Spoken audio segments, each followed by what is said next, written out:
वाला प्रश्न संख्या 5 में है मान ज्ञात कीजिए। पहला सवाल आपका दे रखा है साइन 75 का मान, साइन 75 अंश का मान। अब आपको पता किसका था? 0 का पता था, 30 का पता था, 45 का पता था, 60 का पता था और 90 का पता था।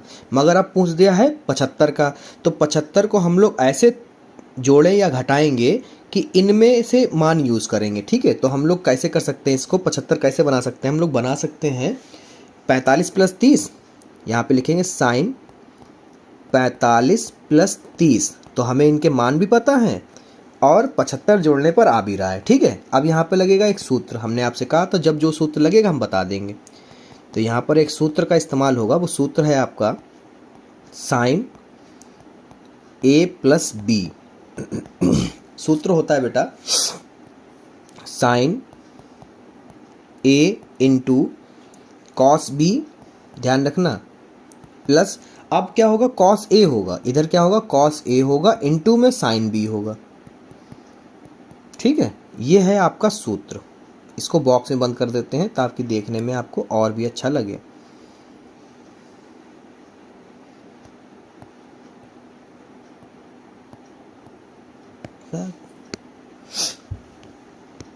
अब क्या करते हैं, इसमें देखो a बराबर कितना है बेटा? आपका 45 अंश है। कितना है? 45।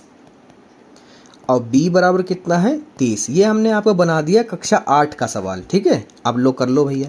तो यहाँ पे साइन a का मतलब 45 और b का मतलब 30 मान रख लेते हैं। साइन a का मतलब 45 अंश गुणे कॉस b का मतलब 30 अंश, कॉस a का मतलब 45 अंश, b का मतलब 30 अंश मान रख। तो यहाँ रखेंगे साइन 45 का मान होता है 1/√2 और कॉस 30 का मान होता है √3/2 और कॉस 45 का मान होता है 1/√2 और साइन 30 का मान होता है 1/2। ठीक है, अब इसको हल करते हैं। तो यहाँ पर हल करने पर ये हो जाएगा √3 = 3 और ये हो जाएगा 2/2 प्लस 1 = 1 2/2। यहाँ पर एलसीएम देखो एक जैसा मिल रहा, तो इसको एक बार लिख दो। ये छोटे क्लासेस में आपको कक्षा 8 में और 7 में सिखाया गया होगा। ठीक है, ऊपर वाले बिल्कुल वैसे लिख दो जैसे लिखे हुए हैं। ठीक है, लो भैया आ गया आंसर, मान निकाल लिया आपने। ये क्या निकला है? साइन 75 का मान। किसका निकला है? साइन 75 का मान। ठीक है बेटा, अगला देखो सवाल। देखिए अब जो है आपका है 5वें का दूसरा सवाल, यानी कि 10-15 का मतलब हम लोग पहले जो हमें सारणी पता है 0 से 90 के बीच में, उसमें हम लोग तोड़ेंगे। तो इसमें हम लोग कैसे तोड़ सकते हैं? यहाँ पे लिखेंगे सवाल नंबर दूसरा है 10-15 को हम लोग 45 माइनस 30 करेंगे, आ जाएगा। ठीक है, तो यहाँ पर जो आपका सूत्र बनेगा वो कौन सा सूत्र बनेगा बेटा? पहले उसको देख लो। ठीक है, तो यहाँ पे लिखेंगे सूत्र आपका 10a - b होता है आपका बेटा 10a।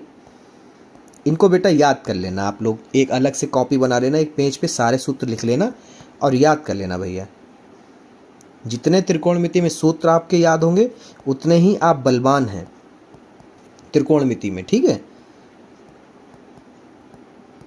ठीक है, ये सूत्र है 10a - b का। अब a का मतलब यहाँ पर आपका है 45 से, अब b का मतलब है यहाँ पर आपको 30 से। चलो मान रख देते हैं। तो यहाँ पर आपका हो जाएगा 10 45 माइनस 30 बराबर 10 45 अंश माइनस 10 30 अंश बटे। ठीक है, ये हो गया 1 + 10 a का मतलब 45 अंश गुणे 10 30 अंश। ठीक है, तो यहाँ पर हो गया 10 45 का मान 1 होता है और फिर घटाना 10 30 का मान होता है 1/√3। आपने खूब इस्तेमाल किया हुआ कक्षा 10 में। और ये आपका हो गया 1 + 45 का मान 1 और 30 का मान 1/√3। ठीक है, आगे हल करोगे तो ये आपका हो जाएगा, जिसके बटा में कुछ ना उसके बटा में 1 होता है। इसे हल कर लो तो ये हो जाएगा √3 = 3।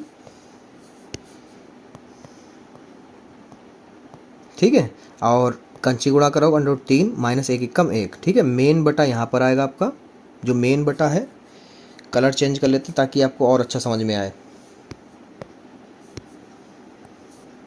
जो मेन बटा है वो ये है आपका, ठीक है बेटा। ये बराबर यहाँ पे लगाओ। अब इसे हल करो तो 1 प्लस 1/√3, ठीक है। अगली लाइन हो जाएगी आपकी √3 माइनस 1/√3, ठीक है। मेन बटा ये है आपका। अब इसकी कंची गुणा करा लो तो ये हो जाएगा √3 प्लस 1/√3, ये कट जाएगा। √ से √3 कट गया, ठीक है। क्या बचा? √3 माइनस 1, √3 प्लस 1, ठीक है बेटा। ये आपका आया 10। अच्छा, यहाँ पे परमेकरण भी कर दो क्योंकि कट रहा है, तो ये हो जाएगा आपका √3 माइनस 1, √3 माइनस 1, ठीक है। तो ये आपका हो जाएगा √3 माइनस 1 का होल स्क्वायर और ये √3 का स्क्वायर माइनस 1 का स्क्वायर, तो ये आपका हो जाएगा a² plus b² minus 2a और ये b, ठीक है। ये हो गया 3 माइनस 1। ऊपर आपका आ जाएगा आंसर 3 प्लस 1 माइनस 2 √3 बटे में 2। ये हो गया आपका 4 माइनस 2 √3 बटे में 2। 2 कॉमन कर लो ऊपर तो हो जाएगा आपका यहाँ पर 2 माइनस √3 बटे में 2। 2 से 2 कट गया, तो ये आपका आया मान 1045 का मान ये आया आपका निकल कर, ठीक है। बिल्कुल परफेक्ट।